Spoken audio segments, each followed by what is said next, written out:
Okay students, तो start करते हैं, है ना। जो अपना टॉपिक चल रहा था, टॉपिक था अपना ग्राफिकल एनालिसिस ऑफ मोशन।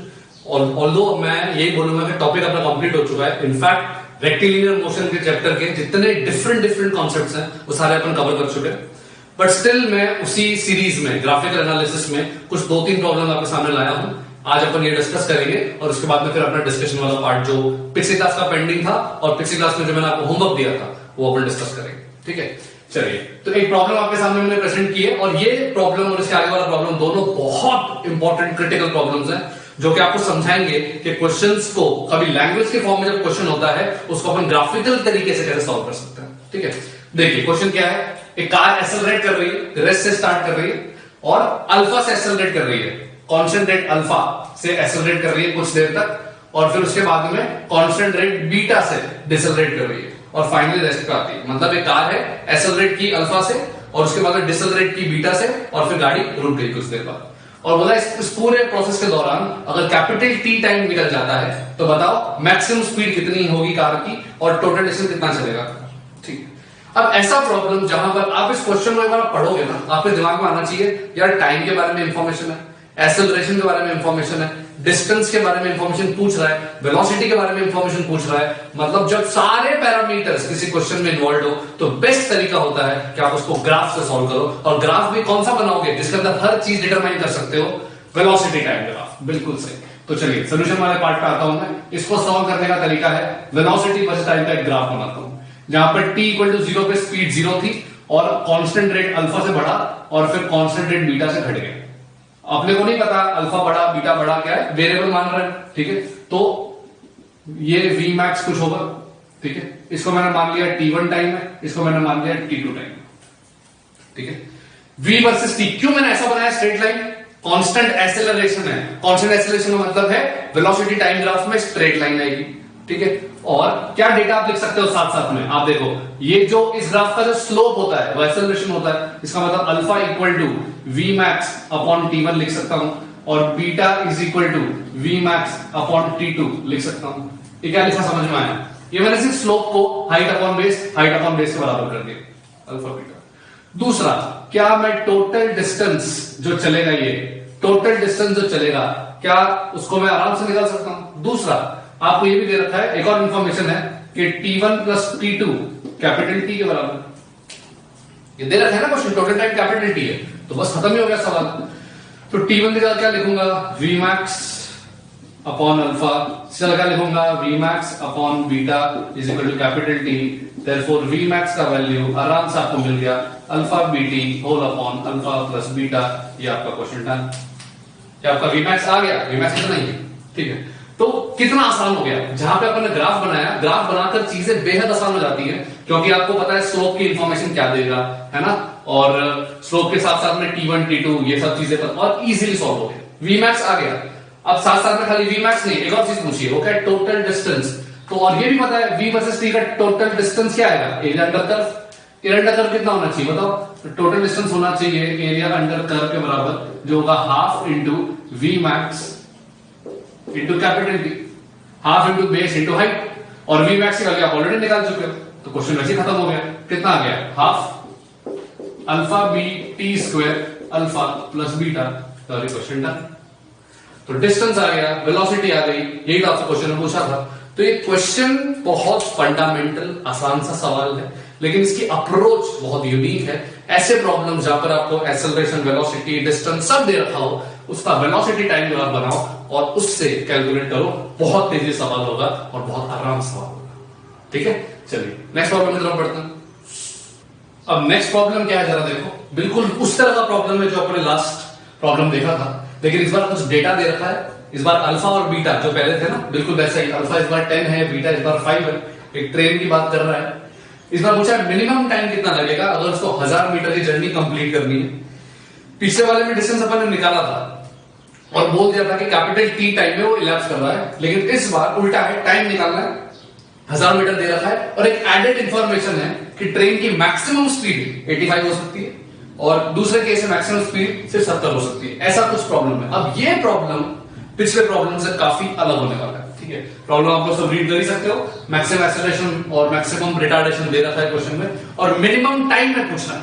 अगर मिनिमम टाइम में पहुंचना है इसका मतलब हुआ कि वो अपनी मैक्सिमम स्पीड पर जितना जल्दी पहुंचेगा उतना फायदेमंद है। ठीक है, तो सीधी बात है यार, सबसे पहले दिमाग में यही ग्राफ आएगा कि यार अगर तो सबसे जल्दी पहुंचना है v वर्सेस t में, तो कुछ इस तरीके से हो जाना चाहिए। ठीक है, जहां पर आपको बताया है कि इसका स्लोप जो ये होता है अपना v max निकाला ही था अपन ने, इसको बताया था मैंने t1, इसको बताया था मैंने t2, अल्फा बीटा की सबकी वैल्यू पता है जैसे, और आपने वो एक्सप्रेशन तक निकाला था। एक्सप्रेशन क्या निकाला था पिछले क्वेश्चन में, याद रिजल्ट का भी आपने लिखा ही होगा, s is equal to half alpha beta whole upon alpha plus beta into T square. ये डिस्टेंस अपन ने निकाला था। डिस्टेंस कितना है, जैसे इस क्वेश्चन में आपको बोल रखा है 1000 मीटर, अल्फा बीटा की वैल्यू नोन है, एक 10 और एक 5, तो यहां से टाइम मिल जाएगा। तो स्टूडेंट्स बोलेंगे सर यही तो टाइम होगा। अब वो टाइम होगा या नहीं होगा उसको वेरीफाई करना पड़ेगा, और यही असली क्वेश्चन है। तो देखो सर यहां से आप क्या मिल रहा है, 1000 is equal to half into 10 into 5 whole upon 15 T square. ठीक है, तो यहां से आप देखोगे 10 ये गया है ना, ये 3, तो therefore T square is equal to कितना है 600, तो therefore T equal to 10√6 seconds ये आपका टाइम आता है। ठीक है, तो टाइम आया 10√6। अब बोलो तो आ तो गया, इतना इजी तो प्रॉब्लम है, क्या दिक्कत है? दिक्कत ये है कि अब आप बताओ 85 और 70 इसके बारे में तो सोचना पड़ेगा। यहां पर मैंने मान लिया है कि Vmax कुछ होगा, मैंने विदाउट इसको डिटरमाइन किए आंसर निकाल लिया, लेकिन अब ए पार्ट में आपको Vmax बोल रखा है, मतलब Vmax या पहले पार्ट में बोल रखा है V has to be less than 85 metre पर सेकंड। V कभी भी 85 से बड़ी नहीं हो सकती, ये मेंशन्ड है। ठीक है, तो क्या ये जो रिजल्ट अपन ने निकाला है उस केस में जो Vmax आता वो कितना आता, वो निकाल सकते हो। तो S इक्वल टू ये आता। ठीक है, और साथ साथ में इसी क्वेश्चन में Vmax कितना आता है सोच के बताओ। Vmax वो भी अपन जानते हैं alpha beta upon alpha plus beta into capital T, पिछले क्वेश्चन के अंदर अपन ने देखा। तो अल्फा बीटा कितना, ये अल्फा है ये बीटा है, ये अपन बताया था स्लोप। ठीक है, अल्फा की वैल्यू 10, बीटा की वैल्यू 5, तो 10 इंटू 5 अपॉन 15 इंटू 10√3 या 10√6, सही है ना, 10√6 आ गया यहां से। तो अब देखो जरा 100 ये रहा 3, तो यहां से जो Vmax आ रहा है वो लगभग आएगा आपका कितना आ गया देखो, 100 इंटू √6 अपॉन √3, ऐसा कुछ आ रहा है 3 अपॉन, इसका मतलब है ये हो गया √2 अपॉन √3।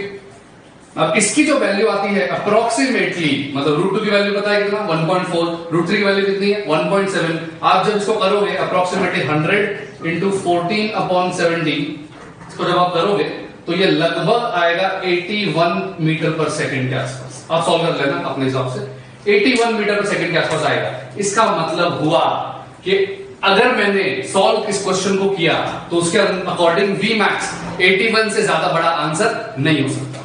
तो इसका मतलब हुआ कि अगर 81 मीटर पर सेकंड है, दो केस है आपके पास A और B।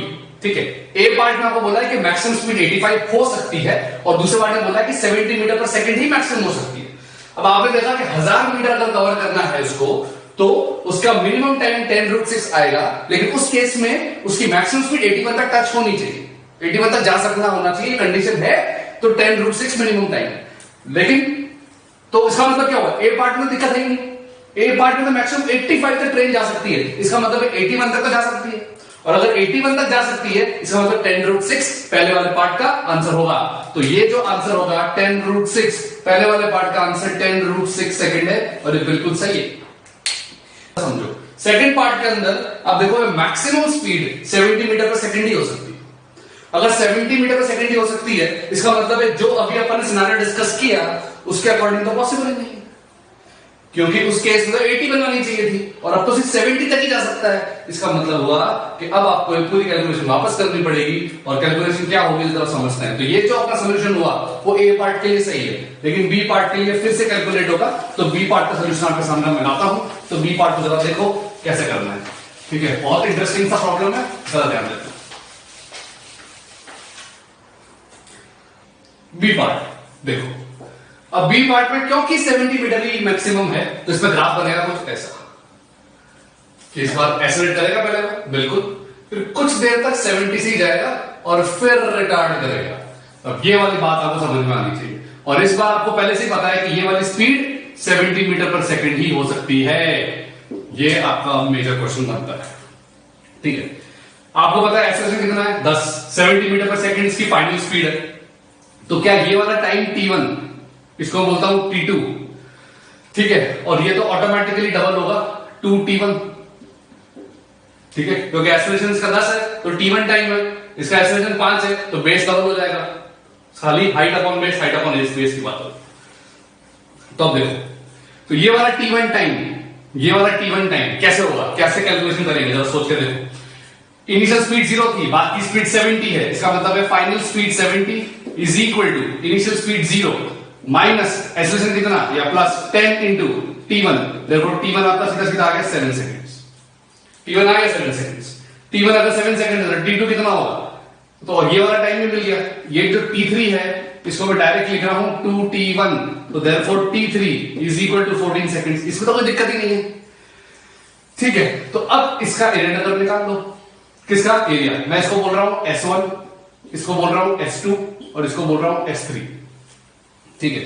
जरा खुद ही बताओ S1 कितना होना चाहिए, half into base into height, base कितना है 7, हाइट कितनी है 70, हाफ इंटू 7 इंटू 70, चेक करो कितना आ गया 35 7 जा 35 इंटू 7, तो 35 इंटू 7 कितना हो गया, या 7 ऐसे कर लो 490 डिवाइड बाई 2, ये आपका हो गया लगभग 245 मीटर्स, ये आ गया 245 मीटर्स, चेक करेंगे है ना, 490 डिवाइड बाई 2 245 मीटर्स, ये S1 आ गया। सेम S3 भी निकाल सकते हो, S3 कितना आएगा देखो, हाफ इंटू हाइट कितनी वापस 70, ठीक है, और ये टाइम कितना 14, तो एग्जैक्टली डबल आएगा इसका जो एरिया उसका डबल हो जाएगा, क्योंकि बेस डबल हो गया, बाकी हाइट तो सेम ही है, तो कितना हो गया 245 इंटू 490 मीटर्स।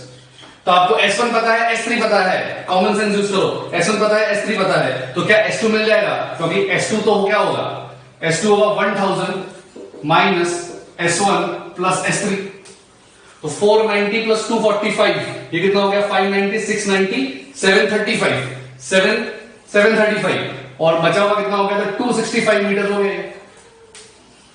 क्योंकि S1 की वैल्यू पता है, S3 की वैल्यू पता है, तो S2 की वैल्यू मिल गई 265 मीटर्स। अगर S2 मिल गया 265, अब ये S2 होगा किसके बराबर, हाइट इंटू बेस, तो देयरफॉर इसी को मैं आगे फर्दर सॉल्व कर रहा हूं, 265 is equal to height into base, तो 70 इंटू t2, तो यहां से आपको t2 भी मिल गया 265 अपॉन 70। तो आप देखो जरा, t1 पता है, t3 पता है, t2 पता, इन तीनों को ऐड करो और आपका क्वेश्चन डन, ठीक है। तो ये आएगा आपका मिनिमम टाइम सेकंड वाले केस में, आई बात समझ में, तो है प्रॉब्लमेटिक, जबरदस्त क्वेश्चन है, क्योंकि ये सब कुछ डिसाइड कौन कर रहा है, मैक्सिमम स्पीड कितनी हो सकती है, ठीक है। चलिए, तो ये क्योंकि अच्छा प्रॉब्लम है इसलिए अपन ने काफी टाइम भी स्पेंड किया है, इन दोनों प्रॉब्लम्स को आप थोड़ा ढंग से देखो, और फिर आपने जितने प्रॉब्लम्स आपने ग्राफ के लगाए हैं उन ग्राफिकल प्रॉब्लम्स को फिर से अटेंड करोगे बेटा, तो आपको थोड़ा इजी लगेगा, क्योंकि ये प्रॉब्लम्स आपको बहुत हेल्प करेंगे, ठीक है। एक्सरसाइज 1 में सेक्शन ई का डिस्कशन स्टार्ट करते हैं, पहले पार्ट 1 सॉल्व कर लेंगे और फिर अपन पार्ट 2 स्टार्ट करते हैं, है ना। तो एक्सरसाइज 1 में आपने प्रॉब्लम्स देखे होंगे ग्राफ के, क्योंकि पिछले क्लास में अपन ने ग्राफ का लगभग 1 घंटे से भी ज्यादा बड़ा लेक्चर था वो, और आपने ध्यान देना होगा कि ग्राफ के क्वेश्चंस इतने इजी नहीं होते जितने आपके प्रीवियस पार्ट्स रहे हैं, ठीक है। तो नो डाउट चिंता नहीं करनी है, हो सकता है क्वेश्चन आपको टफ लगे, एक्सरसाइज 1 के भी क्वेश्चन टफ लगे बिल्कुल चिंता मत करो, एक एक करके क्वेश्चंस करते हैं, सीखो उनको और सीखकर ही अपना काम बनेगा, ठीक है। देखिए, सबसे पहला सवाल है E1, जिसमें आपको ग्राफ दे रखा है। ग्राफ किसका दे रखा है, पहले क्वेश्चन में आपको इंफॉर्मेशन दे रखी है कि velocity versus time, velocity versus time का आपको ग्राफ दे रखा है, और आपसे पूछा है एवरेज वेलोसिटी क्या होगी। अब ये क्वेश्चन आपको चमक जाना चाहिए था, अगर एवरेज वेलोसिटी मांगी है आपसे, एवरेज वेलोसिटी का स्ट्रेट अवे फॉर्मूला क्या होता है, डिस्प्लेसमेंट अपॉन टाइम। अब आपके सामने अगर वेलोसिटी वर्सेस टाइम का ग्राफ दे दिया जाए तो डिस्प्लेसमेंट बेटा कैसे निकालोगे, एरिया अंडर कर्व से, तो v वर्सेस t का आपको ग्राफ दे रखा है, तो बस और दो रेक्टेंगल्स दिख रहे हैं आपको क्लियर कट, तो डिस्प्लेसमेंट और टाइम ये डेफिनेशन हो गई। और डिस्प्लेसमेंट क्या होता है, area under curve of VT graph, और वीटी ग्राफ का एरिया अंडर कर्व निकाल सकते हो, दो रेक्टेंगल्स हैं, पहले वाले रेक्टेंगल का एरिया 2 into 3, बाद वाले का 6 into 1, दोनों को ऐड किया डिवाइड बाय टाइम, और आराम से आपका पहला सवाल हो गया, ठीक है। तो E1 वाज रियली इजी, हो जाना चाहिए। अब E2 इंटरेस्टिंग है, ठीक है। अब अपन ने क्लास में डिस्कस भी किया हुआ है ये वाला, इसके नाम से जिक्र कर रहा हूं E2 में। अब क्या है, इजी कैसे होगा बताता हूं। क्वेश्चन को पढ़ के आपको रियलाइज हो रहा है कि यहां पर डिस्टेंस की बातें हो रही है, एक्सेलरेशन की बातें हो रही है ना, और टाइम की बातें हो रही है। बहुत सारी डेटा आपको सामने प्रेजेंट किया हुआ है। जब भी आपको क्वेश्चन को पढ़ के लगता है, ठीक है, कि एक्सेलरेशन, वेलोसिटी, डिस्टेंस सब कुछ आ रहा है यार, तो फिर आपके दिमाग में क्लिक करना चाहिए ऐसा कौन सा ग्राफ है, क्या ऐसा कौन सा ग्राफ है जिसको ड्रॉ करके मैं फटाफट सोल्यूशन ला सकता हूं। क्योंकि वीटी वाला ग्राफ इकलौता ऐसा ग्राफ है जिससे आपको डिस्टेंस की इंफॉर्मेशन भी मिलती है और आपको उससे एक्सेलरेशन की इंफॉर्मेशन भी मिलती है, सही है। तो टाइगर के बारे में बोल रहा है कि 100 मीटर रेस में दौड़ रहा है और उसने टी मतलब T/3 वाला पार्ट, मान लेता हूं टी टाइम तक वो दौड़ेगा, तो T/3 वाला पार्ट एक्सेलरेट करता है और बाद में कांस्टेंट स्पीड से जाता है। तो आपको पता है वीटी वाले ग्राफ में कांस्टेंट एक्सेलरेशन स्ट्रेट लाइन होता है और कांस्टेंट स्पीड ऑब्वियस सी बात है parallel to the X axis होता है। तो अब क्या डेटा दे रखा है, आपको पता है कि सिचुएशन में जो एरिया अंडर कर्व होगा, total area under curve, total area under curve, ये क्या होना चाहिए, डिस्टेंस, डिस्प्लेसमेंट, जो भी आप ये डिस्प्लेसमेंट होगा। तो मैंने सबसे पहले एरिया अंडर कर्व कितना होना चाहिए बोला हुआ है, 100 मीटर, 100 लिख दिया। हाफ इंटू ये क्या है, एक तरह का ट्रेपेजियम जैसा है, तो half into sum of parallel sides into height. Sum of parallel sides कितना, 2t/3 plus t into v dash. मैंने मान लिया कि v डैश की मैक्सिमम स्पीड है, तो यहां से सॉल्व करके मुझे पहली क्वेश्चन बन गई कि 100 बराबर 5t/6 इंटू v डैश। और एट द सेम टाइम मुझे दे रखा है कि जो एक्सेलरेशन है वो 8 मीटर पर सेकंड स्क्वायर है। इसका मतलब है इसका स्लोप 8 मीटर पर सेकंड स्क्वायर है। स्लोप क्या होता है, tan थीटा, मतलब परपेंडिकुलर अपॉन बेस। परपेंडिकुलर कितना, v डैश, बेस कितना t/3, और स्लोप ही एक्सेलरेशन होगा vt वाले ग्राफ में, तो उसको 8 लिख सकता हूं। तो v डैश बन गया 8t/3 और आसानी से v डैश पहले सब्स्टिट्यूट करोगे और आपका क्वेश्चन डन, ठीक है। तो E1 E2 दोनों अच्छे प्रॉब्लम्स हैं, आपको ग्राफिकल क्वेश्चंस को इस तरीके से डील करना है, ठीक है। नेक्स्ट आगे क्वेश्चन की तरफ बढ़ते हैं। नेक्स्ट E3 प्रॉब्लम में क्या है, दो पार्टिकल्स दे रखे हैं A और B, है ना, और दोनों पार्टिकल्स का एक्सेलरेशन बता रखा है हाफ इंटरवल के लिए और बाद का एक्सेलरेशन बता रखा है हाफ इंटरवल के लिए। अब दोनों ने चेंज क्या किया, पार्टिकल A का पहले एक्सेलरेशन A था, बाद में 2A, और पार्टिकल B का पहले 2A था फिर A। इस तरीके से आपके सामने कुछ क्वेश्चन प्रेजेंट किया, लेकिन दोनों इक्वल हाफ इंटरवल के लिए एक्सेलरेट करते हैं, ये आपको क्लियर कट बता दिया। तो जब एक्सेलरेशन, वापस ये क्वेश्चन के अंदर वही हिंट है, एक्सेलरेशन दे रखा है, टाइम दे रखा है और डिस्टेंस के बारे में इंफॉर्मेशन मांग रहा है। एक्सेलरेशन, टाइम, डिस्टेंस, जब ऐसी सारी बातें हो दिमाग में क्या क्लिक करना चाहिए, ग्राफ। कौन सा, वेलोसिटी वर्सेस टाइम। तो वेलोसिटी वर्सेस टाइम मैंने बनाने की कोशिश की है ए वाले के लिए और बी वाले के लिए, और खाली ग्राफ बनते ही क्वेश्चन सॉल्व है, क्योंकि आपको दिख रहा है। जैसे अपन एक काम करते हैं, स्टार्ट करते हैं पार्टिकल ए से पहले स्टार्ट करते हैं। पार्टिकल ए का एक्सेलरेशन ए था और दूसरे का बी था। अब मुझे बताओ वेलोसिटी वर्सेस टाइम वाले ग्राफ में एक्सेलरेशन का मतलब क्या होता है, परपेंडिकुलर अपॉन बेस। अब दोनों ने t/2 टाइम में ही एक्सेलरेट किया है, मतलब बेस दोनों का सेम ही आएगा, बेस दोनों का सेम है। अब जिसका एक्सेलरेशन डबल उसकी हाइट डबल। एक्सेलरेशन का बाय डिफॉल्ट बेटा मीनिंग क्या होता है, हाइट अपॉन बेस, ठीक है। और दोनों का बेस तो सेम ही है क्योंकि दोनों में t/2 चल रहा है, लेकिन जिसका एक्सेलरेशन डबल ऑटोमेटिकली उसका slope double, automatically height double, सही है। ये क्लिक करते ही देखो जरा क्या करना है। तो ए पार्टिकल का पहले एक्सेलरेशन ए था, तो मैंने मान लिया कि यहीं तक गया, तो दूसरा पार्टिकल ऑब्वियस वाले डबल हाइट तक जाएगा, तभी तो इसका स्लोप इससे डबल आएगा। स्लोप का मतलब होता है tan थीटा, मतलब परपेंडिकुलर अपॉन बेस, बेस दोनों का सेम है, बिल्कुल ठीक। उसके बाद इसका एक्सेलरेशन 2 हो गया, इसका एक्सेलरेशन ए हो गया।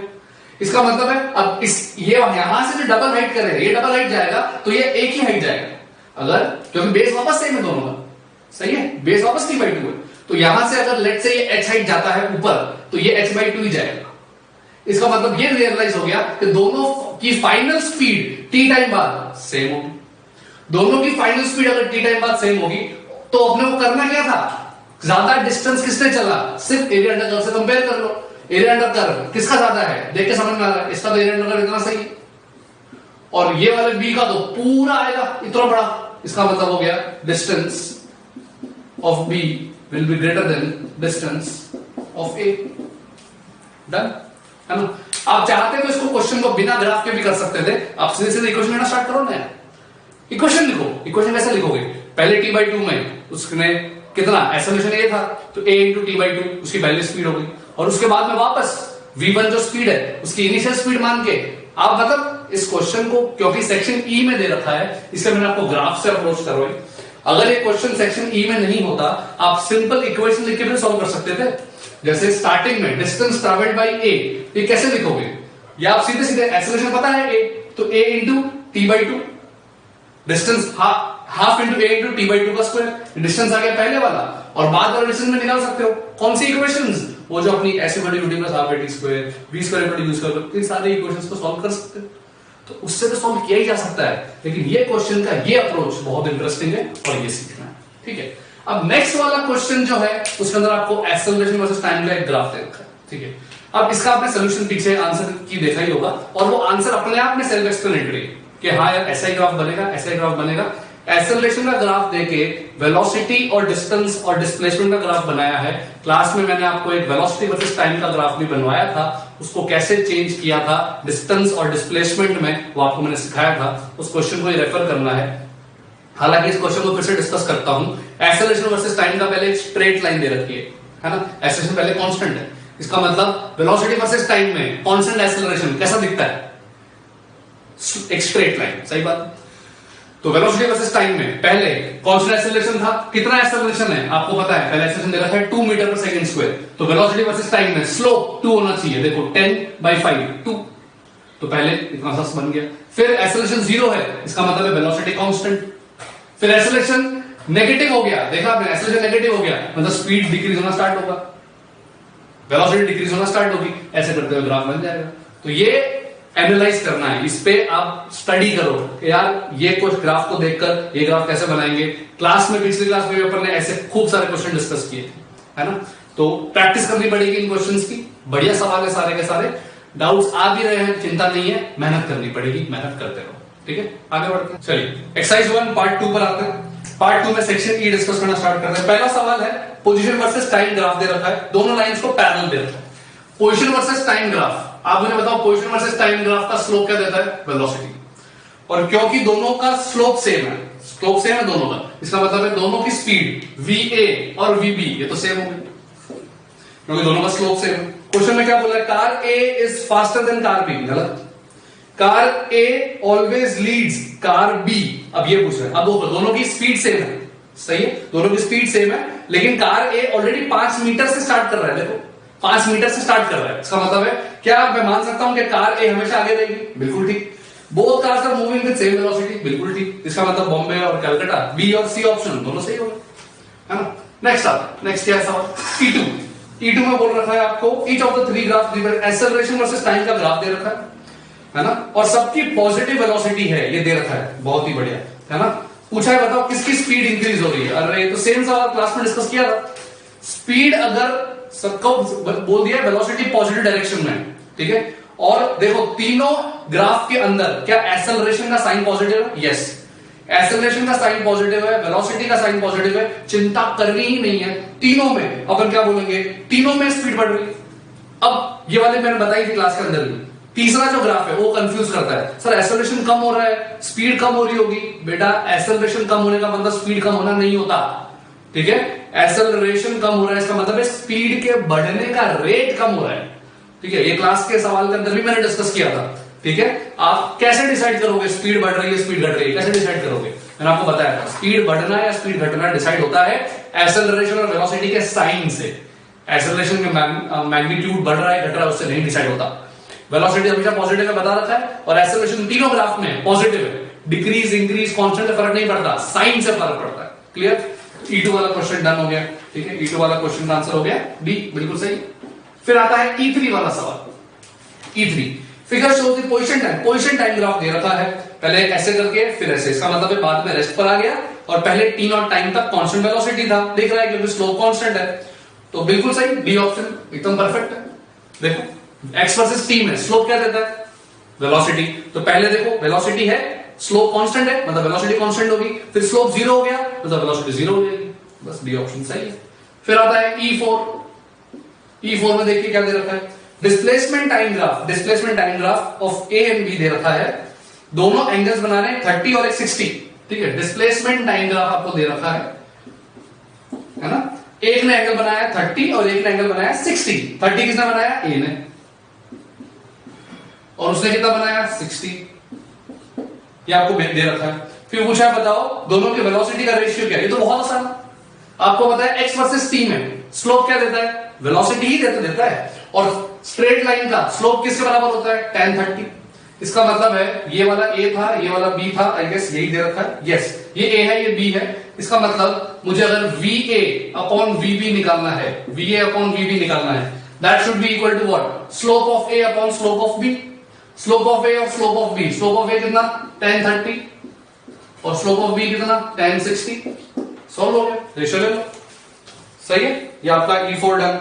फिर आता है E5 में क्या पूछ रहा है देखो, E5 में आपको बोल रहा है यूनिफॉर्म एक्सेलरेशन है v वर्सेस s। ये क्लास एग्जांपल हो गया, आपको मैंने समझाया था v कांस्टेंट एक्सेलरेशन में स्टार्ट से रेस्ट कर रहा है, रेस्ट से स्टार्ट अगर करेगा तो v square equal to 2as का इक्वेशन बनता है, हाँ या ना। क्या कांस्टेंट एक्सेलरेशन में वेलोसिटी और डिस्प्लेसमेंट का ये रिलेशन होता है अगर इनिशियल स्पीड 0 है तो। और आपको बोला है v वर्सेस s, मतलब v को क्या मानना है y, 2a तो कुछ एक कांस्टेंट है, लेट्स से इसको 2a रहने देते हैं, और s को क्या माना गया x एक्सिस, क्योंकि v वर्सेस x बनाना है तो y स्क्वायर वर्सेस x, ये पैराबोला होता है। और इस पैराबोला का कर्व कैसा होता है ये आपको मैंने सिखाया था, ये पैराबोला का curve v versus s, parabola का कर्व ऐसा होता है, ये भी अपन क्लास में डिस्कस कर चुके हैं, है ना। तो E5 भी हो गया। E5 और E2 दोनों बढ़िया प्रॉब्लम्स हैं जो क्लास के अंदर ऑलरेडी डिस्कस कर चुके हैं अपन, ठीक है, ये बन जाने चाहिए था आप लोगों से। E6 पे आता हूं, E6 में आपको acceleration versus time, acceleration versus displacement का ग्राफ दे रखा है, एक्सेलरेशन वर्सेस डिस्प्लेसमेंट का ग्राफ दे रखा है, और आपसे मैक्सिमम वेलोसिटी मांगी है पार्टिकल की। तो अब देखो जरा, क्या एक्सेलरेशन, पहले एक्सेलरेशन का वैल्यू बढ़ रहा है, एक्सेलरेशन का वैल्यू घट रहा है, लेकिन अभी भी एक्सेलरेशन है तो सही, इसका मतलब स्पीड बढ़ती ही रहेगी, ठीक है। तो E6 वाले क्वेश्चन में क्या करेंगे जरा देखेंगे। E6 वाले क्वेश्चन में आप देखो, E6 के अंदर आपको क्या डेटा दे रखा है, A वर्सेस X, तो इसका मुझे एरिया अंडर कर्व बताओ पहले क्या होगा, इसका एरिया अंडर कर्व, इसको मैं क्या लिखूंगा, A dx, बिल्कुल ठीक, A dx का इंटीग्रेशन, A को मैं क्या लिख सकता हूं, V dv by dx into dx। तो अल्टीमेटली E6 का एरिया अंडर कर्व आ गया v स्क्वायर बाई 2।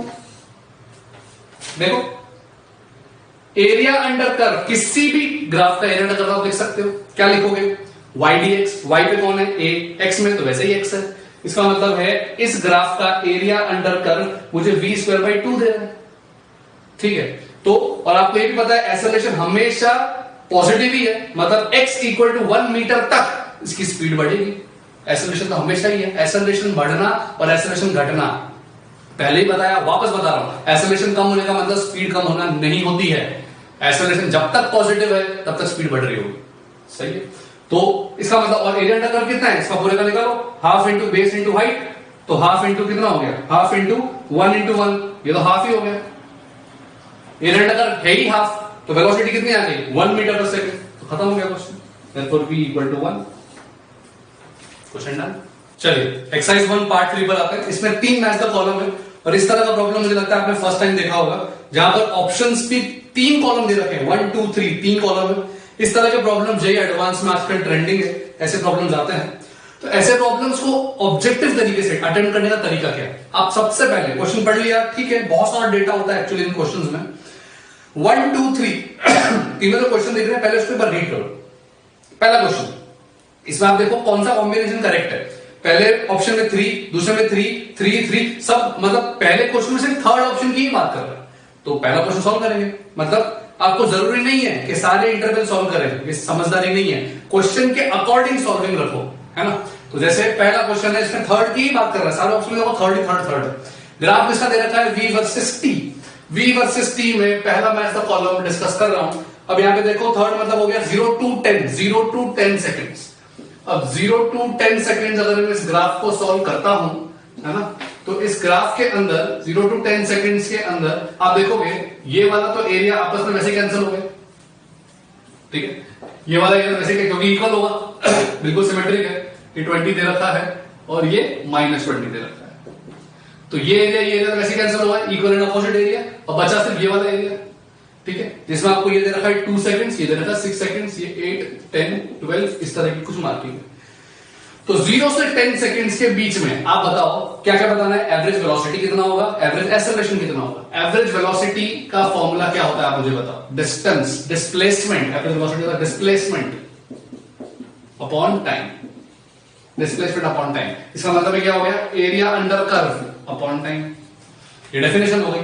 तो अब 0 to 10 सेकेंड्स में एरिया अंडर कर्व क्या होगा, 0 to 6 में ये ट्रेपेजियम का एरिया बना लो, हाफ इंटू 6 + 4, हाफ इंटू 6 + 4 कितना हो गया 10, हाफ इंटू 10 5, 5 इंटू 20 ये कितना हो गया। पहले वाले पार्ट में मैं बात कर रहा हूं ये हो गया 100 और 100 अपॉन 10 करते ही 10 आ जाएगा, है ना। तो ये आपका आ गया, दिख रहा है थर्ड का पहला ऑप्शन तो आ गया, थर्ड और 1 का कॉम्बिनेशन होगा। और साथ साथ में एवरेज एक्सेलरेशन भी चेक करना है। एवरेज एक्सेलरेशन क्या होता है, एवरेज एक्सेलरेशन का होता है v final minus v initial upon time.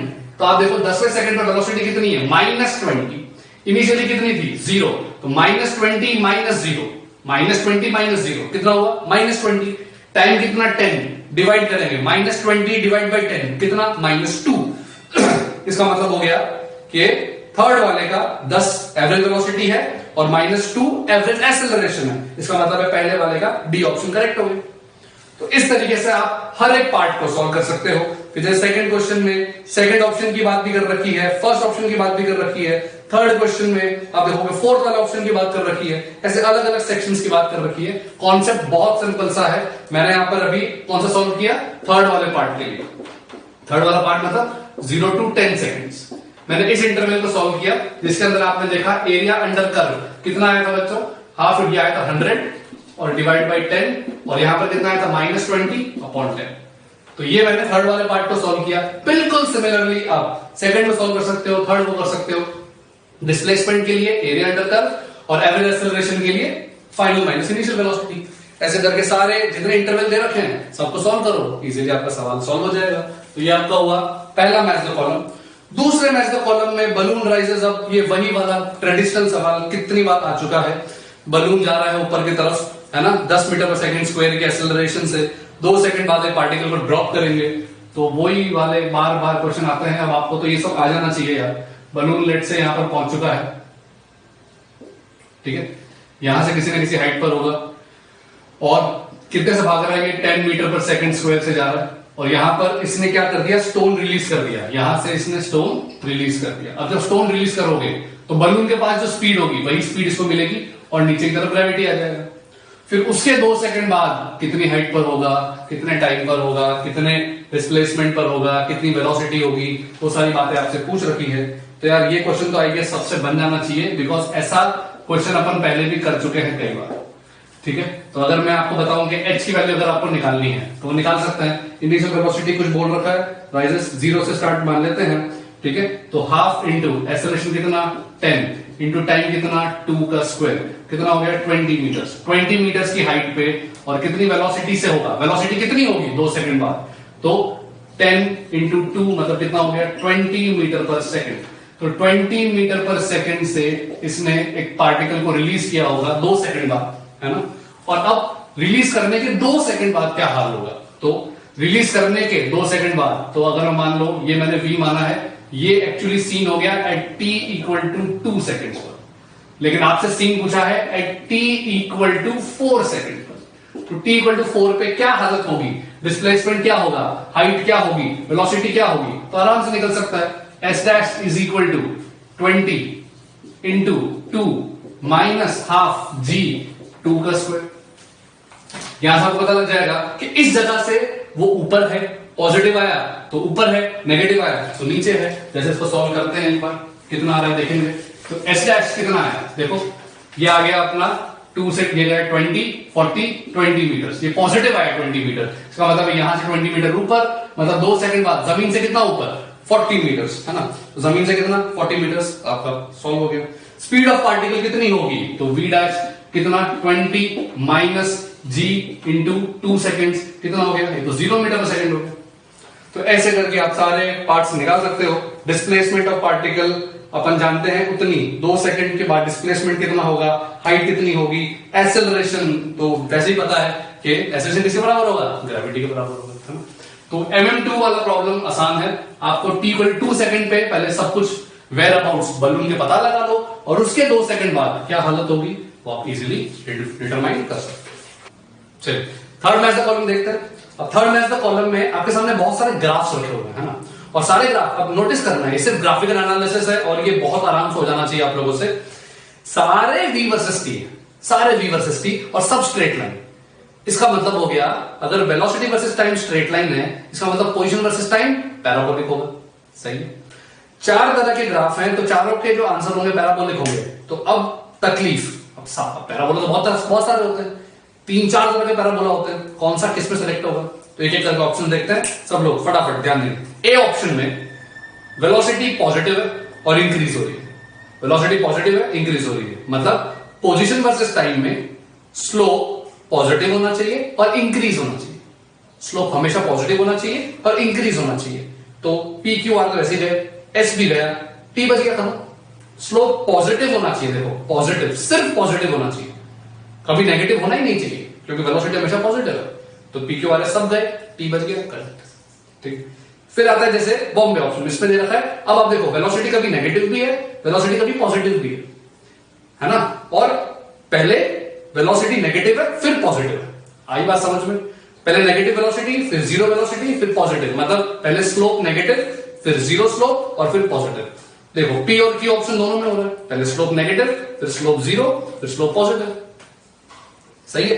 अब बोलो सर तो पी सही है, क्यू सही है, क्योंकि क्वेश्चन के अंदर बेटा कहीं मेंशन नहीं है कि पार्टिकल ओरिजिन से स्टार्ट कर रहा है। अगर मेंशन नहीं है तो पी भी क्यू भी सही हो सकता है। इनफैक्ट अगर मान लो ये ग्राफ पॉजिटिव में चालू होता है ना, हो सकता था कि ये ग्राफ कुछ ऐसा होता, अगर कोई ग्राफ ऐसा भी दिया होता ना तो ये भी करेक्ट हो जाता, कोई दिक्कत नहीं थी, क्योंकि अपना इंपॉर्टेंस यहां पर किस बात की पता है? नेगेटिव स्लोप, जीरो स्लोप और पॉजिटिव स्लोप, इस पर इंपॉर्टेंस है। इससे फर्क नहीं पड़ता चालू यहां से हो रहा है, यहां से हो रहा है, यहां से हो रहा है। ठीक है। वैसे ही अब सी ऑप्शन में देखो पहले पॉजिटिव वेलोसिटी है फिर नेगेटिव, इसका मतलब पहले पॉजिटिव स्लोप फिर नेगेटिव स्लोप, कौन सा है? R option. और वैसे डी हमेशा नेगेटिव स्लोप, एस ऑप्शन। ठीक है। तो ये आपका एमएम3। एक्सरसाइज 2 पार्ट 4 में 2 कॉम्प्रहेंशन है और मैं कैटेगराइज करूंगा ये दोनों कॉम्प्रहेंशन को इजी कैटेगरी में। पहले कॉम्प्रहेंशन में आपको पोजीशन दे रखा है as a function of time, है ना, और एक्सेलरेशन मांगा है और एक्स कोऑर्डिनेट मांगा है, जब अपनी वो मैक्सिमम एक्स कोऑर्डिनेट मांगा है, पार्टिकल के मोशन को डिस्क्राइब करना है और टोटल डिस्टेंस के बारे में इंफॉर्मेशन मांगी। चलिए तो ऐसा प्रॉब्लम क्लास में भी अपन ने किया हुआ है। ठीक है। x equal to 2t minus 2t square, ये आपको मेंशन्ड है क्वेश्चन में, 2t माइनस 2t स्क्वायर है x। तो सबसे पहले एक्सेलरेशन कितना होगा? तो ऑब्वियसली 2 बार डिफरेंशिएट कर दो, एक बार डिफरेंट करेंगे v equal to 2 minus 4t और एक बार और डिफरेंशिएट करेंगे 2 माइनस 4t को तो -4। तो पहला वाला पार्ट तो आसानी से हो गया, मुझे लगता है सबका ही हो गया होगा। फिर बोला maximum value of position coordinate, maximum x coordinate कितना? तो अब जरा सोचो, क्वेश्चन में बोला है कि पॉजिटिव x में पहले जा रहा है, तो कब पलटेगा? कभी पार्टिकल पलटता कब है? कितनी बार समझाया? जब वेलोसिटी जीरो होती है। तो मैंने वेलोसिटी को जीरो करके देखा, जैसे जीरो किया तो मुझे t की वैल्यू हाफ मिली। अगर t की वैल्यू हाफ है तो automatically t equal to half पे x की वैल्यू कितनी आ रही है? 2 into half minus 2 into 1/4। Automatically solve करोगे 1 माइनस 1 बाई ये कितना हो गया? 1 माइनस 1/2, ये कितना हो गया? 1/2 मीटर्स। इसका मतलब है t इक्वल टू हाफ पे इसकी वेलोसिटी जीरो हो रही है, और जब वेलोसिटी जीरो हो रही है तब वो हाफ मीटर पर बैठा हुआ है।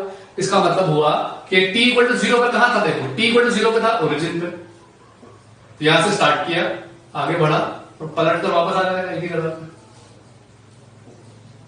क्योंकि t इक्वल टू हाफ पे इधर है। t इक्वल टू 1 पे देखो फिर से वहीं आ गए, t इक्वल टू 1 पे जीरो, t इक्वल टू 1 पे जीरो है और t इक्वल टू 0 पर भी जीरो है।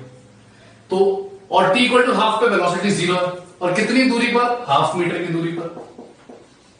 तो हो गया क्वेश्चन खत्म। देखो थर्ड क्वेश्चन में क्या है? पार्टिकल का मोशन कैसा है? तो सी ऑप्शन सही है। Particle starts from origin, goes up to x equal to half metre in the positive and then goes to left. और ये बोला बताओ 1 सेकंड में कितना डिस्टेंस चल लेगा? तो डिस्प्लेसमेंट तो जीरो आया, डिस्प्लेसमेंट जीरो है, लेकिन डिस्टेंस कितना हो गया? Half plus half 1 metre. ये आपका कॉम्प्रहेंशन 1 है ना। चलिए कॉम्प्रहेंशन 2, अब ये है पोजीशन वर्सेस टाइम का ग्राफ, है ना। और पोजीशन वर्सेस टाइम की खास बात पता है क्या होती है? आपको देखते ही पता है कि बी वाला पार्टिकल ए से पहले से ही आगे है। देखो बी वाले ने किसी पर्टिकुलर एक्स से स्टार्ट किया है और ए वाला एक्स इक्वल टू 0 से स्टार्ट कर रहा है। तो पहले सुपरफिशियल रीड किया करो कि ग्राफ बोलना क्या चाह रहा है, और ये भी अपन जानते हैं कि पोजीशन वर्सेस टाइम में स्लोप क्या देता है बेटा, वेलोसिटी। ठीक है, तो देखो जरा, बी वाले की वेलोसिटी हमेशा कांस्टेंट है, बी वाले की वेलोसिटी हमेशा कांस्टेंट है। तो मैं कॉम्प्रिहेंशन 2 के बारे में कुछ इंपॉर्टेंट बातें बताता हूं। वेलोसिटी ऑफ बी कांस्टेंट है हमेशा, और वेलोसिटी ऑफ ए के बारे में क्या बोल सकते हो, देखो वेलोसिटी ऑफ ए मतलब स्लोप, स्लोप देखो देखो देखो देखो, स्लोप हमेशा डिक्रीज हो रहा है, स्लोप हमेशा डिक्रीज हो रहा है। इसका मतलब है v इज ऑलवेज डिक्रीजिंग। ये आपको बात पहले देखते समझ में आ गई कि स्पीड ए की स्पीड हमेशा कम हो रही है और बी की स्पीड हमेशा कांस्टेंट है। ये आपको क्वेश्चन के खाली ग्राफ देखकर समझ में आ गया। अब एक एक करके क्वेश्चन को रीड करते हैं। एट विच इंस्टेंट, ठीक है, कार ए ने कार बी को ओवरटेक कर दिया, तो जैसे ही ए का एक्स कोऑर्डिनेट बड़ा हो जाएगा ओवरटेक कर देगा। एक्स कोऑर्डिनेट ए का सबसे पहले कब आगे बढ़ रहा है, देखो T1 में, T1 वाले टाइम के बाद में बी का एक्स कोऑर्डिनेट और ए के एक्स कोऑर्डिनेट डिफरेंस देखो, ए ने ओवरटेक कर दिया उसको। फिर बोला है टाइम T3 पर बताओ किसकी स्पीड ज्यादा है, स्पीड कैसे पता लगाओगे, स्लोप से। तो T3 में स्लोप ज्यादा किसका है, देखो बी का। ए का टेंजेंट खींचोगे, ए पर अगर आप टेंजेंट खींचोगे तो उसकी स्लोप तो कम आएगी। ये कोई ऐसा सा आपको ग्राफ दे रखा है ना, तो जरा खुद ही सोचो, यहां पे इसकी स्लोप ऐसी है और ये तो ऐसा है, तो ऑब्वियस बात है इसकी स्लोप ज्यादा है, इसका मतलब हुआ बी की स्पीड ज्यादा होगी। फिर बोला है बताओ दोनों की सेम वेलोसिटी कब है, तो दोनों की सेम स्लोप कहां पर है, दिख रहा है T2 पे, दोनों की सेम स्लोप है, मतलब यहां पर कहीं पे दोनों की सेम, मतलब दो ये टेंजेंट हुआ और ये लाइन हुई, दोनों पैरेलल है, तो ये वाला टाइम कौन सा है, T2, जब दोनों की वेलोसिटी सेम होगी।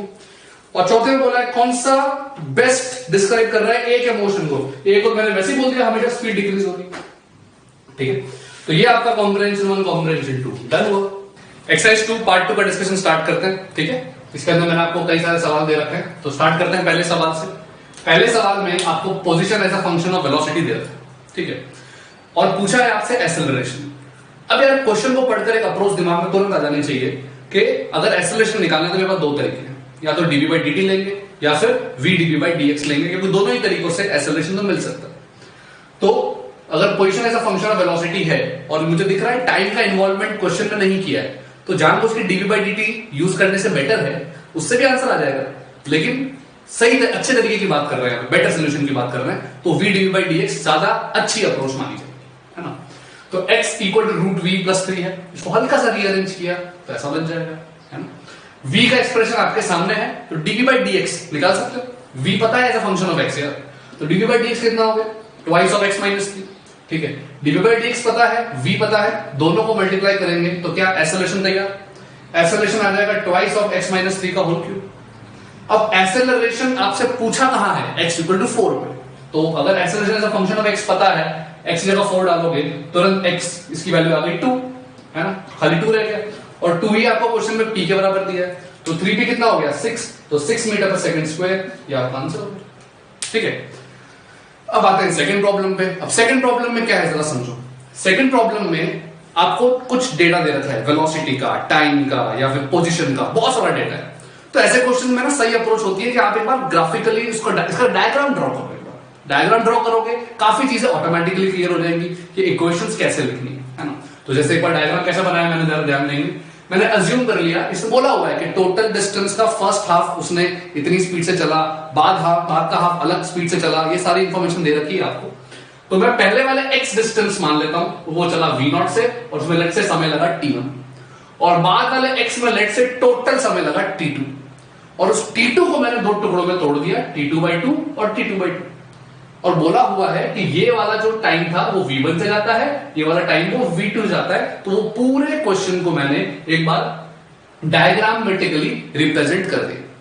अब एक बार डायग्राम में रिप्रेजेंट हो गया ना, तो उसको लिखना बड़ा आसान हो जाता है। देखो जरा कैसे। अब एवरेज स्पीड पूछी है, एवरेज स्पीड क्या लिखोगे, total distance upon total time. Total distance कितना हो गया 2x, और total time t1 plus t2। अब t1 कैसे लिखेंगे, t1 आपको दिख रहा है ये वाले जोन में x v0 और t1 सब दे रखा है, तो t1 हो गया x अपॉन v0, सिंपल। और दूसरा वाला जो t2 निकालना है वो थोड़ा सा कभी कंफ्यूजन कभी कभी होता है, लेकिन इतना टफ नहीं है। x टोटल डिस्टेंस है, तो क्या मैं x को मान सकता हूं दिस प्लस दिस डिस्टेंस, और ये वाला डिस्टेंस कैसे लिखूंगा, जैसे यहां पर लिखा था, ये वाला डिस्टेंस कैसे लिखूंगा ये वाला डिस्टेंस आएगा वेलोसिटी इनटू टाइम। ये वाला कैसे लिखूंगा? Velocity into time. तो देखो टोटल एक्स कैसे लिखा मैंने? वेलोसिटी इनटू टाइम, ये वाला डिस्टेंस हो गया, और वेलोसिटी इनटू टाइम ये वाला डिस्टेंस हो गया। तो एक्स इक्वल टू पूरा एक्सप्रेशन बन गया।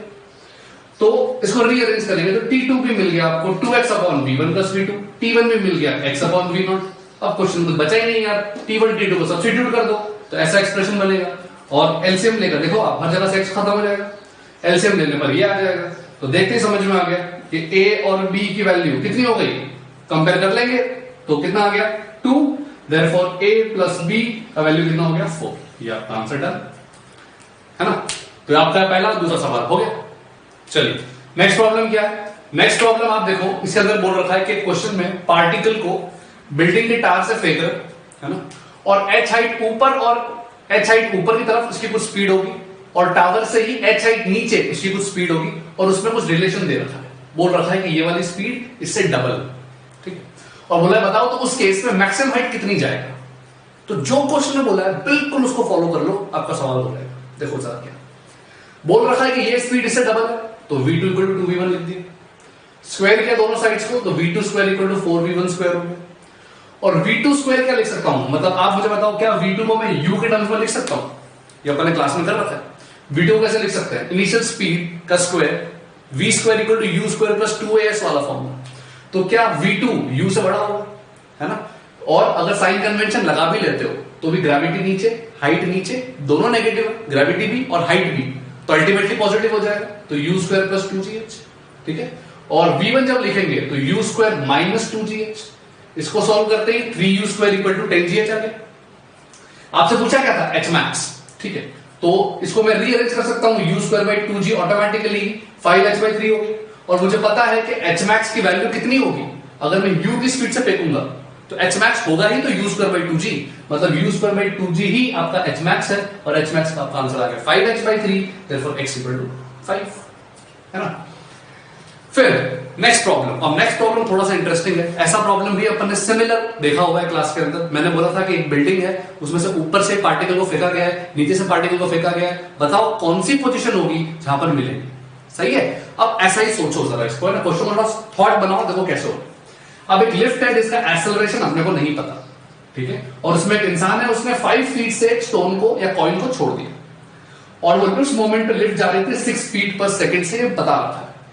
तब जरा सोचो, अगर अपन ग्राउंड पे, अगर अपन मान लो यहां पर जमीन पे बैठे हुए हैं और यहां से अपन देखेंगे तो ये कॉइन कभी ना कभी यहां पर आके मिलेगा, लेकिन उस मोमेंट तक अभी लिफ्ट में तो साथ साथ नीचे जा रही है, इंसान भी जा रहा है, कॉइन भी जा रहा है, सब लोग नीचे जा रहे हैं। मान लेता हूं कि एक्चुअल कोलिजन जो इसका इससे होगा, अब ऑब्वियस बात है ये लिफ्ट रुकी हुई तो नहीं है, तो लिफ्ट भी साथ साथ जा रही है, कॉइन भी साथ साथ जा रहा है, तो मैंने मान लिया इस लेवल पर कोलिजन होता है, मतलब कुछ देर बाद ये लिफ्ट यहां पर होगी नीचे की तरफ, इसका जो बेस होगा ना लिफ्ट का वो यहां पर होगा, और उसी मोमेंट पे कॉइन भी यहां पर होगा। तो इट्स लाइक दिस। ऐसा समझ लो यार कि एक तरीके से दो पार्टिकल्स हैं जो आपस में मिलना चाहते हैं, और पहला पार्टिकल तो ये और दूसरा पार्टिकल ये फ्लोर मान लो, जो फ्लोर भी नीचे जा रहा है पार्टिकल भी जा रहा है, ये दोनों कभी ना कभी मिलेंगे तो जरूर। मैंने मान लिया लेट्स से यहां पर मिलेंगे, ठीक है। तो ये डिस्टेंस को मैंने मान लिया x, मान लिया कि यहां से x डिस्टेंस नीचे मिलता है। तो अब जरा सोचो, अब लिफ्ट के बारे में अगर मैं इक्वेशन लगाऊंगा तो लिफ्ट यहां तक जाने में कितना समय लेती है, लेट्स से मैंने मान लिया t, जो आपको दे भी रखा है 1 सेकंड, है ना। तो x is equal to initial speed 6 into t plus half at square. ये मैंने किसकी इक्वेशन लिखी? लिफ्ट की। कॉइन के लिए इक्वेशन क्या लिखेंगे? कॉइन ने तो टेक्निकली उतने टाइम में इतना चलना पड़ेगा, 5 प्लस x चलना पड़ेगा, तभी तो कॉइन यहां तक पहुंचेगा t टाइम। तो कॉइन के लिए लिखना पड़ेगा 5 plus x, initial speed 6t plus half gt square.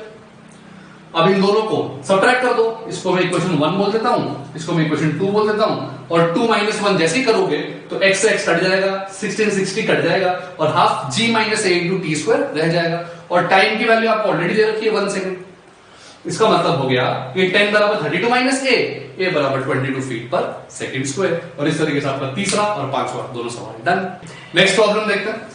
Next problem में आपको जो क्वेश्चन आपके सामने प्रेजेंटेड है वो थोड़ा लेंथी है, समझने में थोड़ा टाइम लग सकता है, ठीक है। तो ये मैं बोलूंगा वन ऑफ द ट्रिकीएस्ट प्रॉब्लम है जो इस पर्टिकुलर एक्सरसाइज 2 पार्ट 2 के अंदर है। ट्रिकी है, बहुत ट्रिकी प्रॉब्लम। समझते हैं, टेक योर टाइम, ठीक है, कोई दिक्कत नहीं है, आराम से समझते हैं इस प्रॉब्लम को हो क्या रहा है। इसमें दो पार्टिकल्स दे रखे हैं या दो सब्सटेंसेस के बारे में बात कर रहे हैं, ए और बी, जिसमें ए ऑलरेडी 20 मीटर से बी से आगे है।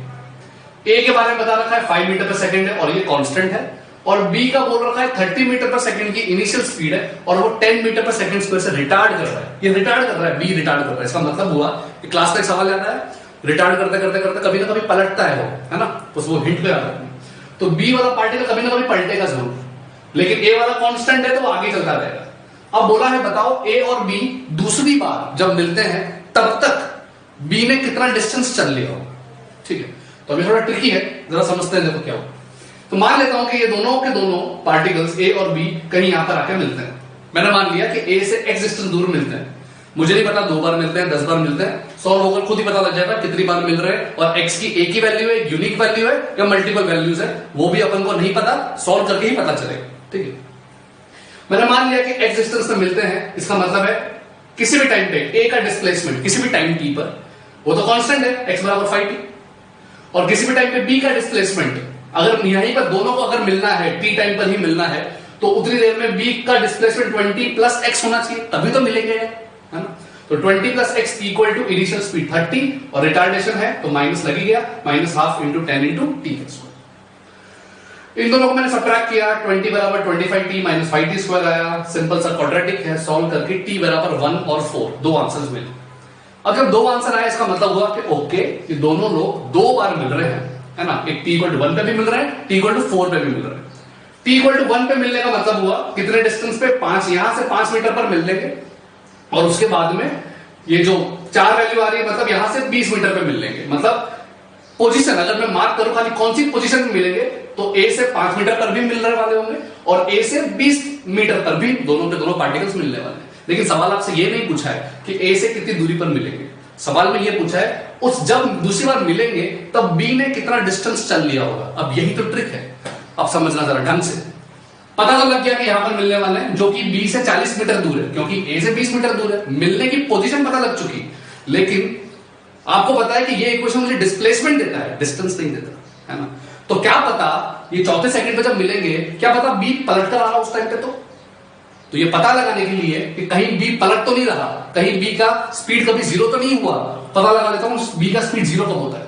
तो बी का स्पीड मैंने पता लगाया, final speed 0, initial speed 30, retardation 10 का, मुझे पता लग गया 3 सेकंड में तो भाई साहब ये तो रुक जाएंगे और 3 सेकंड पर ये पलट कर वापस आएंगे।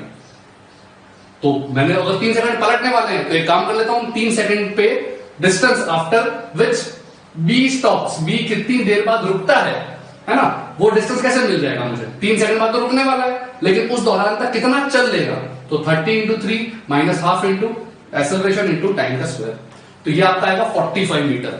अब कहानी समझो हुआ क्या, कहानी ये है बी ने मोशन अपना स्टार्ट किया, ठीक है, ए अपने चले जा रहा है, ए को कोई टेंशन नहीं है, बी पे ध्यान दो। बी का मोशन चल रहा है और वो 45 मीटर पे पलटेगा और वापस लौटेगा, ठीक है। तो पता हो क्या रहा है मोशन में, बी पक्का एक बार ए को ओवरटेक कर लेगा और फिर बी पलटेगा, तो जब पलट कर वापस आएगा तो ए और बी फिर से भी तो मिलेंगे, ठीक है। तो अब वापस कहां मिलेंगे, तो आपको ये तो पता लग चुका कि t इक्वल टू 4 पे बी का डिस्प्लेसमेंट 40 मीटर है, तो 40 मीटर पे तो मिलेंगे। लेकिन t इक्वल टू 3 पर ये 45 मीटर से पलट कर आया, तो टोटल डिस्टेंस बच्चों कितना हुआ, 40 प्लस 5 50 मीटर चला है बी ने। तो डिस्प्लेसमेंट 40 मीटर है, लेकिन डिस्टेंस जो बी ने चला है before it meets the A the second time 50 metre. Brilliant question है, इसको वापस समझो ढंग से कि क्वेश्चन में क्या हुआ है, ठीक है। और नेक्स्ट प्रॉब्लम की तरफ बढ़ते हैं। चलिए नेक्स्ट प्रॉब्लम पे आते हैं। अब नेक्स्ट प्रॉब्लम में क्या दिया है जरा देखो, एक रॉकेट को लॉन्च किया 40 मीटर पर सेकंड की स्पीड से, है ना, और उसका एक्सेलरेशन दे रखा है 2 मीटर पर सेकंड स्क्वायर। इंजन स्टार्ट होते ही उसके पास एक्सेलरेशन है 2 मीटर पर सेकंड स्क्वायर का, और वो 1000 तक की हाइट तक जाता है और उसके बाद में इंजन को स्विच ऑफ कर देते हैं। इंजन के स्विच ऑफ होने के बाद क्या करेगा वो, अब स्टूडेंट्स को लगता है कि जैसे इंजन स्विच ऑफ होगा वो पलट जाएगा। बस इस क्वेश्चन के अंदर ये मिस्टेक से बचना है, बाकी क्वेश्चन में कुछ नहीं है। डायग्राम अगर आपका बन गया सवाल हो जाएगा, ध्यान देंगे। तो देखो अब ऑब्वियस ही बात है, जब यहां पर पहुंचेगा एक्सेलरेट करता हुआ पहुंच रहा है, इंजन स्विच ऑफ होते ही ये, और ये तो रॉकेट है वो पलटने वाला नहीं है, रॉकेट कुछ देर और ऊपर जाएगा, रुकेगा, फिर पलटेगा और फिर लौटेगा। अब सवाल में क्या पूछा है कि बताओ ये रॉकेट जो वापस जमीन पर लौट कर आएगा तब स्पीड कितनी होगी। तो एक काम कर लेते हैं यार, पहले पता लगा लेते हैं कि जब तक इंजन ऑन था, ठीक है, उसके बाद 1000 मीटर चलने के बाद स्पीड कितनी है, मतलब यहां से लेकर यहां तक v square equal to u square plus 2s सब दे रखा है, इनिशियल स्पीड, एक्सेलरेशन, डिस्टेंस सब दिया हुआ है। तो मुझे यहां की स्पीड मिल गई v1 जो कितनी आई 5600 का रूट, ठीक है। अब मुझे अगर यहां पे स्पीड v1 पता है और मुझे यहां पर स्पीड निकालनी है तो क्या तरीका है, यहां से लेकर यहां तक लगा लो इक्वेशन, जिसके अंदर आपको साइन कन्वेंशन यूज करने पड़ेंगे, या फिर आपको पता है कि अगर v1 से गया होगा तो वापस v1 से ही लौटेगा, v1 से गया v1 से लौटेगा, इसका मतलब अब यहां से लेकर यहां तक की इक्वेशन लगाओगे तो भी आंसर आ जाएगा। अब क्या लगेगा, यहां से यहां तक की इक्वेशन कैसे लगाओगे, डिस्टेंस दिख रहा है, एक्सेलरेट ही करने वाला है, तो v2 square equal to v1 square plus 2gh, क्योंकि इसके बाद तो ग्रेविटी ग्रेविटी, तो v2 square equal to v1 square plus 2gh, आराम से इक्वेशन बनेगी और आपका ये पहला 7वां सवाल इजीली डन, ठीक है। अब इसके आगे जो नेक्स्ट प्रॉब्लम है वो प्रॉब्लम है 8। अब 8 प्रॉब्लम में मुझे लगता है दिक्कत नहीं आई होगी। दिक्कत क्यों नहीं आई होगी वो इसका मैं रीजन देता हूं। मैंने क्लास के अंदर मैंने ये चीज शेयर की है। क्लास के अंदर मैंने आपको बताया था कि अगर आपने पार्टिकल को ऊपर की तरफ उछाला है, ठीक है, और अगर एयर रेजिस्टेंस कंसीडर करोगे तो उसका टोटल एक्सेलरेशन इस बार ऊपर जाते समय और नीचे आते समय सेम नहीं होगा। इनफैक्ट ऊपर जाते समय उसका एक्सेलरेशन या फिर मैं बोलूंगा जो रिटार्डेशन फील करेगा वो ग्रेविटी प्लस ए होगा, और नीचे आते समय जो उसका एक्सेलरेशन ग्रेविटी वाली स्पेस में सिर्फ जी होता था अब वो जी माइनस ए हो जाएगा। ये चीज अपने क्लास में शेयर भी की थी। अगर ये चीज जिसको याद है मेरे हिसाब से क्वेश्चन हो जाना चाहिए। देखो सर, पार्टिकल को मैंने मान लिया यू की स्पीड से उछाला है, यू की स्पीड से उछालकर जी प्लस ए का रिटार्डेशन फील कर रहा है, क्योंकि आपको बताया था एयर रेजिस्टेंस हमेशा मोशन के अपोजिट लगता है। अब पार्टिकल जब ऊपर जाएगा एयर रेजिस्टेंस नीचे, पार्टिकल जब नीचे आएगा एयर रेजिस्टेंस ऊपर, है ना। तो नीचे जब वो पार्टिकल ऊपर जा रहा है ग्रेविटी भी नीचे, एयर रेजिस्टेंस भी नीचे, तो टोटल कितना हो गया जी प्लस है। जब पार्टिकल नीचे आ रहा है तो ग्रेविटी नीचे लेकिन एयर रेजिस्टेंस वाला फोर्स ऊपर, तो अल्टीमेटली कितना हो गया जी माइनस है, ठीक है। तो अब देखो हो गया है पूरा मोशन। मान लेता हूं कि यू की स्पीड से फेंका, तो बताओ हाईएस्ट पॉइंट, हाईएस्ट मतलब एच हाइट कितनी होगी अगर आपसे पूछूं तो ऐसे इमेजिन करो, फटाफट कैलकुलेशन करनी है सब लोग, है ना। अगर मैक्सिमम हाइट निकालनी है तो आप मुझे बताओ अगर सिर्फ ग्रेविटी होती तो क्या आंसर होता, यू स्क्वायर बाई 2g। लेकिन अब अपन जानते हैं जी की जगह कौन काम कर रहा है, जी प्लस ए, इसका मतलब u square by 2 g plus, ठीक है। फिर ये और चीज निकालने बताओ ऊपर जाने तक कितना समय लगेगा। ये वाला फॉर्मूला मैंने याद करना होगा है क्लास में कितनी बार, टाइम एसेंट और टाइम ऑफ डेसेंट। एसेंट का टाइम u बाई जी याद होता है, सही है, लेकिन इस बार g की जगह कौन काम कर रहा है, g प्लस है, तो u अपॉन g प्लस है, ठीक है। तो ये सिर्फ खाली आपने एक लॉजिक से, कितना सही लॉजिक है, जो पहले g काम कर रहा था अब वो g प्लस है, तो सिर्फ g को रिप्लेस कर दिया फॉर्मूले में और अपना काम हो रहा है। तो टाइम ऑफ एसेंट आ चुका, h मैक्स अपने को पता है। अब जरा सोचो अब टाइम ऑफ डिसेंट कैसे निकालोगे। अब आप मुझे बताओ यहां से लेकर यहां तक का कितना टाइम लगेगा। बेस्ट पार्ट इज यहां पर जब भी हाईएस्ट पॉइंट पे पहुंचेगा, एयर रेजिस्टेंस बेटा हो या ना हो, हाईएस्ट पॉइंट पे स्पीड तो जीरो ही होगी, क्योंकि अगर हाईएस्ट पॉइंट पे भी अगर बाई चांस को सोच रहा है हाईएस्ट पॉइंट पे स्पीड जीरो नहीं हुई तो बेटा हाईएस्ट पॉइंट पर अगर स्पीड जीरो नहीं हुई तो और ऊपर नहीं चला जाएगा। तो हाईएस्ट पॉइंट पर स्पीड जीरो होगी, ये बात तो तय है। अगर हाईएस्ट पॉइंट पे स्पीड जीरो है मतलब यहां से लेकर यहां तक मैं इसको फ्री फॉल मान सकता हूं, और फ्री फॉल का टाइम आपको भी याद करवाया √2h/g होता है, तो √2h/g लिख देंगे। लेकिन अपने को पता है कि इस बार फ्री फॉल के दौरान एक्सेलरेशन g नहीं है, g माइनस ए है, तो g की जगह में g माइनस ए लिख दिया। h की वैल्यू को सब्स्टिट्यूट कर दिया। आप देखो h की जगह में जैसे ही ये वैल्यू सब्स्टिट्यूट करेंगे आप देखोगे u स्क्वायर 2 से 2 कट जाएगा, ये वाला फैक्टर रह जाएगा। अब टाइम ऑफ डिसेंट भी है, टाइम ऑफ एसेंट भी है, दोनों का जैसे रेशियो लोगे ये बनेगा a और g, सारी वैल्यू गिवन है, और इस तरीके से आपका 8 क्वेश्चन इजीली हो जाएगा, ठीक है। तो अब देखो यार आज अपन ने बहुत सारे क्वेश्चन डिस्कस किए और वो भी खास करके एक्सरसाइज 2 के, है ना। आप लोगों को लगा होगा यार क्वेश्चन इतने इजीली नहीं बने, जिनके प्रॉब्लम्स आराम से इजीली बन गए हैं तो भाई आप लोग बहुत अच्छा पढ़ रहे हो, वेरी गुड, और आप लोग इसी तरह लगे रहो। और जिनके क्वेश्चंस को जिनको लगा है कि आज सर डाउट्स काफी ज्यादा आए, ठीक है, तो उनके लिए मैं आपको एक बात बता दूं, एक्सरसाइज 2 इन जनरल टफ रहेगी। मैथमेटिकल टूल से कंपेयर मत करना, उसके अंदर जनरली आप लोगों ने बहुत फंडामेंटल से चीजें पढ़ी हुई थी। अब ये पहला चैप्टर है फिजिक्स का, तो एक्सरसाइज 2 इन जनरल टफ होगी, मेहनत काफी करनी पड़ेगी बच्चों। एक्सरसाइज 1 के प्रॉब्लम्स आपसे बन जाने चाहिए इजीली, और एक्सरसाइज 2 के अंदर मेहनत बहुत करनी है अपने, ठीक है। तो अगर आपसे नहीं बने हैं तो बिल्कुल डिमोरलाइज नहीं होना है अपने को, ऐसा होता है, ठीक है। आप कर क्या सकते हो, आप प्रॉब्लम्स के मैंने सोल्यूशन आपके सामने सारे एक एक करके लिखवाए हैं ढंग से। क्वेश्चंस को फिर से पढ़ो, सॉल्यूशंस को फिर से पढ़ो और सीखो इनसे कि क्या गलती आप कर रहे थे और अब कैसे आप उन गलतियों को अगली बार नहीं दोहराओ।